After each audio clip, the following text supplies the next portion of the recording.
Sup guys, we are finally ending the NFC and AFC record predictions today with the NFC South. Hopefully we can move on to bigger and better things after this. Because honestly I've done 8 of these. This is my 8th.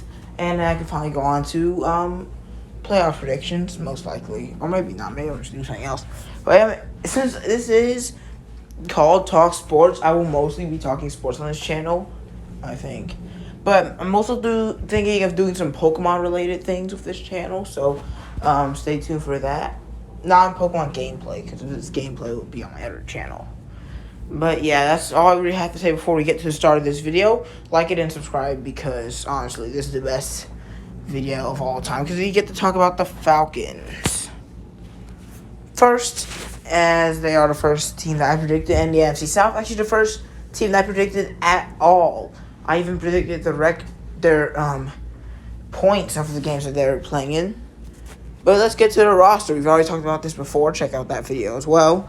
But our top 10 includes Chris Lindstrom, Jesse Bates, AJ Terrell, Kyle Pitts, Grady Jarrett, Calais Campbell, Cordell Patterson, Jake Matthews, rookie Bijan Robinson, and Drake London, along with the superstar kicker Younghoe Koo. One thing I do want to say to this roster is that a lot of the top 10 are new additions. Robinson, Bates, and Campbell are all new additions to these teams, which means you can't really guarantee they'll play well for our team. But from preseason, it looks like Bijan's going to be pretty good at the very least. The roster has a couple of 90s if you count overall, but really what I want to say is offensive line, one of the better ones in the league. Running back core is one of the better ones in the league. Receiver core is one of the weaker ones in the league. The offense will be very interesting, as you don't really see many run first, second, and third down offenses still in the league. But we did pass a lot of action on our first drive against the Bengals. Speaking of the Bengals, you should also watch that preview. It isn't really a review of the stats and some takeaways they have from the game. You should watch that one, because I just like talking about the Falcons. So speaking of the Falcons, let's get to their record. 10-7. If you already watched that video that I made about their schedule predictions, you already know this. But I'm just going to talk about them anyway. First, their first notable win is Week 2 against the Packers. I think the Packers are probably kind of going to get overrated, because of course they are. Packers fans are pretty widespread. So when they start saying that Jordan Love's going to be the next Aaron Rodgers, it immediately gets sent across the world. It's like when people said that Zeke is not washed. Look how that ended up. But yeah, Aaron Rodgers is going to be a big loss. I don't think any team without a quarterback can ever do anything better than like 11 wins. I have not seen it happen in a while. And if you think, you can give me an example, but it's probably not very recently, because quarterbacks keep getting more important as the league goes to passing more than running each year. And that is going to continue. And I think the Falcons and Packers are both teams that are using this season to wonder and find out if their quarterbacks are going to be long-term solutions. I do like the Falcons winning this one. I think we're a little bit more explosive. I guess they have Aaron Jones, but I'm pretty sure he's less explosive than Bijan Robinson. Not saying he's better than Aaron Jones. That might be true, but I think Bijan is just more explosive. I'll take our tight end and our first-string receiver. I don't know. Chris Wilson's pretty good. But we'll see. I still have us winning this one in a pretty close game. Probably around 6-7 points, as a lot of Falcons wins are by one score. And our next double win is in London against the Jacksonville Jaguars. If you saw my predictions, you know I think the Jaguars are going to win their division with a 9-8 record, which is not very good. It's good, but it's not like deep playoff run level. But that division is really bad. So is the NFC South. The Southern Division sees the poo sign this year. And I think this will be an interesting game. Definitely no real home field advantage for either of these teams. Both of them are down south, and then they're going all the way to London. But I think the Falcons have the edge here. We beat the Jags last time we went against them, which was a while ago. I don't even think they had T-Law. But I just don't think the Jaguar roster, besides the receiver core and some of their defense, is very good. Calvin really will be returning for vengeance. But even if he's bad, then boom, we didn't lose anything spectacular. But if he's good, we get a second-round pick, I want to mention. But I do think this will be another close game, probably even closer than the Packers game. You know, we win a lot of games by like cool game-winning field goals. Even though I would take T-Law over Ritter, I would definitely take our running game. And we can just run the ball down their throats, and I think this could be a very good victory. Our last notable win is up against the Titans. Another NFC South team. This one is a lot worse than the Jags, I think. They don't got the QB, the receiver core, the offensive line is a little bit questionable. I don't know. Neither of them have amazing ones. Have a couple pieces on the line for both teams, though. I just think the Titans won't be very successful. They don't really have anything that wows me besides literally just Derrick Henry. Like, you can name Kevin Byard, but is he really going to help this team win games? No. But you know who it is? Jesse Bates. He didn't really... I don't even know if he played, honestly, against the Bengals. I think he did, though. He didn't do much, of course. But I think he will have a pretty big impact on this team as one of the better safeties in this league. Who's going to be the Bengals quarterback? I actually don't. I mean, the Titans quarterback. I do not know. But I do know that the Falcons are probably going to be better this season. But hey, that's just what I think. If you disagree, tell me, and I'll make sure to ignore you or dispute you. Because of how good your argument is. Okay. This took a while. Let's just get on to the next team.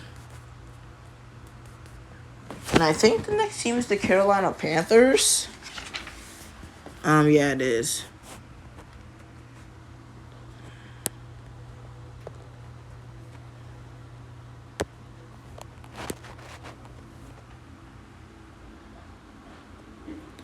Yeah, so Panthers, they're top 10. Brian Burns, Miles Sanders, Derek Brown, Shaq Thompson, Taylor Moton, Adam Thielen, J.C. Horn, Von Bell, Jeremy Chin, Johnny Hecker, and I guess we can also mention, who's that interesting rookie? Oh, I guess we can, yeah, Bryce Young, he's there. You can see him right here. But one thing I have to say about this roster is that it has pieces, most definitely.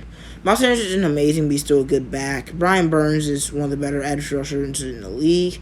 Oh, come on. I actually liked how 53 looked on Brian Burns, but now he's number 0.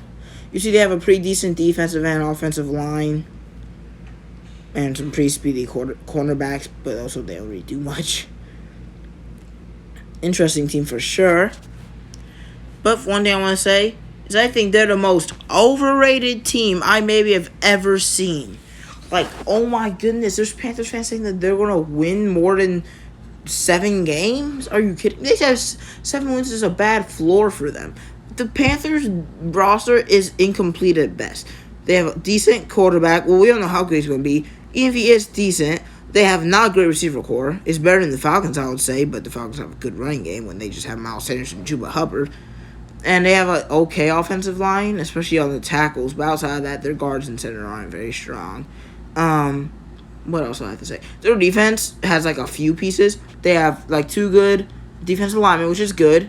But, and that's just Shaq Thompson, who's honestly more inconsistent than you want. J.C. Horn and Dante Jackson, who have still took forever to take big steps. Von Bell and Jeremy Chin, which are decent safeties, but neither of them really put fear into your heart. I see a mildly decent team, but then you put it to the coaching and then how this team has performed in the past, and I just think this team will be absolutely terrible. I don't know what else to say. I just think this team will be bad. I think what could pick up their record for me is Bryce Young playing really well, but you just lost Christian McCaffrey and DJ Moore. You think you're going to play better with Adam Thielen and DJ Chark? No. I think their roster, their record is going to be 4-13. This may sound really low, but I do think the Panthers have a bottom 10 roster in the league, and then like a not great coaching staff, and then they just lost their best running back and best receiver. Like, it's sad, honestly, especially because they were facing like Mingo, who's he's not going to have a big role on this team. No disrespect to Panthers. Actually, I don't really care if you respect it or not. But I just don't think this team is very good. I know you might think the Panthers and Falcons tied last year, but guess who they had? DJ Moore, and who actually made that game against the Panthers, that disaster of a game, close. But, yeah, I just don't have high hopes for the Panthers at all. Notable wins are Week 5 against the Lions. Despite, I've said this many times, but I think you see this a lot. Average teams, like teams with 8 to 10 wins, can still lose to really bad teams. We've seen it happen before. But the thing is that when a fan that has a good team, like a 10-win team, or a 9-win team, as the Lions are, they think they're going to beat every team that's worse than them. That's not going to happen, or you're not going to be 9 wins. If you're so good, then you should be a 14-win team, only losing to the couple of teams that are better than you, right? Well, no, it's not how it goes. And that's why I think the Panthers could definitely pull a sneaky one against the Lions and finally get their first win of the season. The next win is against the 5-12 Colts in Week 9. Next notable win, at least. Another pretty bad team. Like, they're just not good. I think that even if Jonathan Taylor does stay, they just don't have the pieces needed to make a big run, specifically on the defense. I think both these teams would be very bad. Either one could win. I'm taking Bryce Young over Anthony Richardson, though. I don't know about you. Final win for the Panthers is, once again, the Titans. Titans, I have them getting 6 wins. I don't think many are against the NFC South, though. It's weird that these two trash divisions are competing against each other. But in this case, I do have the Panthers winning. I don't really care who the Titans quarterback is for this matchup. I actually think both teams are going to probably not score much more than 20 points. And this will probably be a very boring game to watch. Next, this is another kind of overrated team in our division. The New Orleans Saints.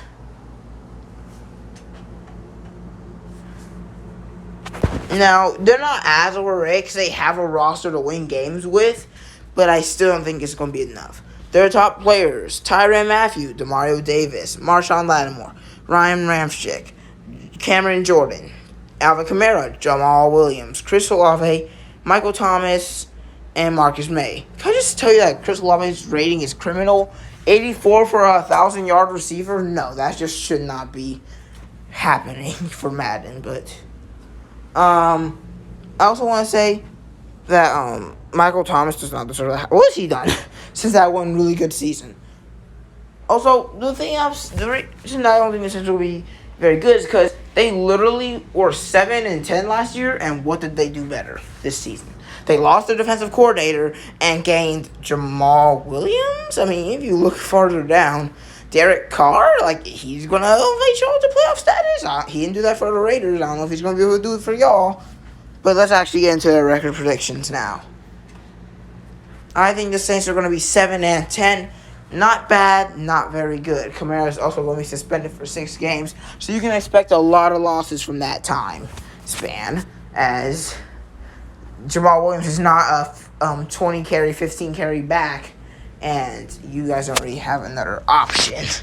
So, yeah, I think they'll probably be off to a slow start, maybe start picking up wins later in the season. No disrespect to Saints, the Aints. The absolute trash cans are the New Orleans Saints. We did get swept by them last year, but the one was a terrible comeback because Marcus Mariota is the worst QB of all time. And honestly, I don't even remember what happened in the second game. I just don't remember what week it was. Was it week 18? Well, this year's week 18. But, yeah, their double wins are against week 3, the Packers. Pretty identical teams, 2 QBs that we don't really know how good they're going to be. 2 not great receiving cores outside of 1 or maybe 2 receivers. Pretty good running core, but one of these guys are going to be suspended. And a pretty above average defense. I think this will probably be a more defensive game, definitely, with a lot of running the ball, with Kamara or not. Do think the Saints will pull out this one just because Derek Carr is more experienced than Jordan Love. But the Saints' next noble win is up against the Giants in New Jersey.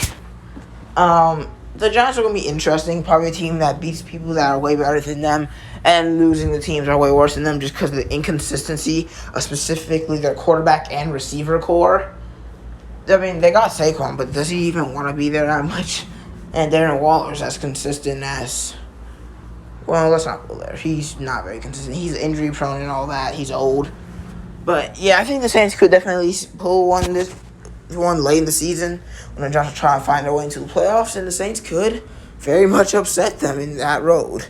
And their last noble win is against, once again, the Lions. Panthers and Saints both take care of the Lions, surprisingly. But I don't think that's surprising. The Lions, they could be good, but I just don't trust Goff to get 10-plus wins. It could happen. Their division isn't crazy good, but I just wouldn't put it past them if they end up with 8 or 9 wins this season. And I think one of those losses may come from against the Saints, who definitely have the more trustworthy quarterback. Jared Goff is maybe better, but I would trust Derek Carr in more situations than Jared Goff. Maybe except for like a Hail Mary, though. Probably won't put my money on Jared Goff there. But they did just lose Jamal Williams, who was their main touchdown getter, which also may harm them, especially against the Saints' pretty good run defense. And they just lost Swift, too. Like, they just lost their entire running back core. They'll have to depend on Jahmyr Gibbs, and even I don't think that'll be enough. But now let's talk about the most underrated team in our division. The Tampa Bay Buccaneers. How much time do I have left? It's probably already 16 minutes by now, to be honest. 15:30. Yep, this gotta go quick. But I don't have to. This is my longest video. I talked about the Falcons for like the longest I've talked about any team. But let's look at their notable wins, okay? I mean their overalls. Tristan Wirfs, Devontae David, Mike Evans, Vita Vea, Antoine Winfield, Ryan Jensen, Chris Godwin, Jamel Dean, Carlton Davis, and Ryan Neal. Now tell me how that team is going to, along with all the other great players, I mean not great, but good players, Shaquille Barrett, I remember you, and the guy who doesn't want to be on their team anymore, Devin White, no more Julio, that didn't go out so well, just like pretty much everyone who trusts signing Julio at this point. Clutch is rated really low.